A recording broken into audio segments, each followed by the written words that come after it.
America అధ్యక్షుడిగా రెండోసారి అధికారం చేపట్టిన తర్వాత డొనాల్డ్ ట్రంప్ దూకుడు ప్రదర్శిస్తున్నారు. సంచలన నిర్ణయాలతో ప్రపంచ దేశాలను వణికిస్తున్నారు. అమెరికన్లే ప్రథమ ప్రాధాన్యం అంటూ కఠిన నిర్ణయాలు తీసుకుంటున్నారు. ఇప్పటికే భారీ టారిఫులతో ప్రపంచ దేశాలను వణికిస్తున్న ట్రంప్ మరోసారి వాణిజ్య యుద్ధానికి సిద్ధమయ్యారు.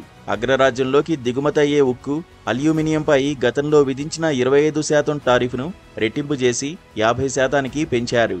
ఈ పెంపు జూన్ 4 నుంచే అమల్లోకి వచ్చేలా ఉత్తర్వులపై సంతకాలు చేశారు.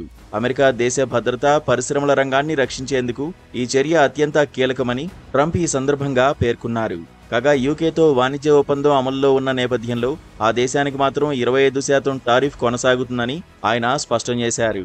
2016 నుంచి 2020 మధ్య ట్రంప్ అధ్యక్షుడిగా ఉన్న సమయంలోనూ స్టీల్, అల్యూమినియం దిగుమతులపై 25% సుంకాలు విధించారు. అయితే ఆ తర్వాత కెనడా, మెక్సికో, బ్రెజిల్ లాంటి వాణిజ్య భాగస్వాములకు వీటి నుంచి మినహాయింపునిస్తూ టారిఫ్ రహిత కోటాలను కల్పించారు. అనంతరం అధికారంలోకి వచ్చిన బైడెన్ సర్కార్ ఈ మినహాయింపులను బ్రిటన్, జపాన్, ఐరోపా సమాఖ్యకు విస్తరించింది.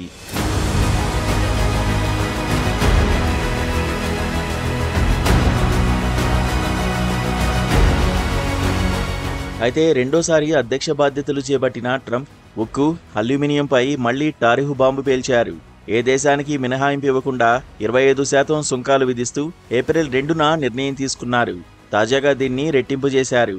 దీంతో అమెరికాలో ఇళ్ల నిర్మాణం, వాహనాలు, ఇతర వస్తువులను తయారు చేయడానికి దిగుమతి చేసుకుంటున్న లోహాల ధరలు పెరగనున్నాయి. ప్రస్తుతం అమెరికా దిగుమతి చేసుకుంటున్న స్టీల్ ఉత్పత్తుల్లో అధిక శాతం కెనడా, బ్రెజిల్, మెక్సికో నుంచి వస్తున్నవేనని అధికారిక గణాంకాలు చెబుతున్నాయి. దక్షిణ కొరియా, వియత్నాం కూడా ఈ జాబితాలో ఉన్నాయి. అమెరికాకు అతిపెద్ద అల్యూమినియం సరఫరాదారుగా కెనడా ఉంది. 2024లో అగ్రరాజ్యం దిగుమతి చేసుకున్న మొత్తం అల్యూమినియంలో దాదాపు 79% కెనడా నుంచి వచ్చింది. మరోవైపు ఉక్కు, అల్యూమినియం దిగుమతులపై అమెరికా 50% టారిఫ్ విధిస్తే భారత ఎగుమతిదారులపైన ప్రభావం పడుతుందని గ్లోబల్ ట్రేడ్ రీసెర్చ్ ఇనిషియేటివ్ అంచనా వేసింది.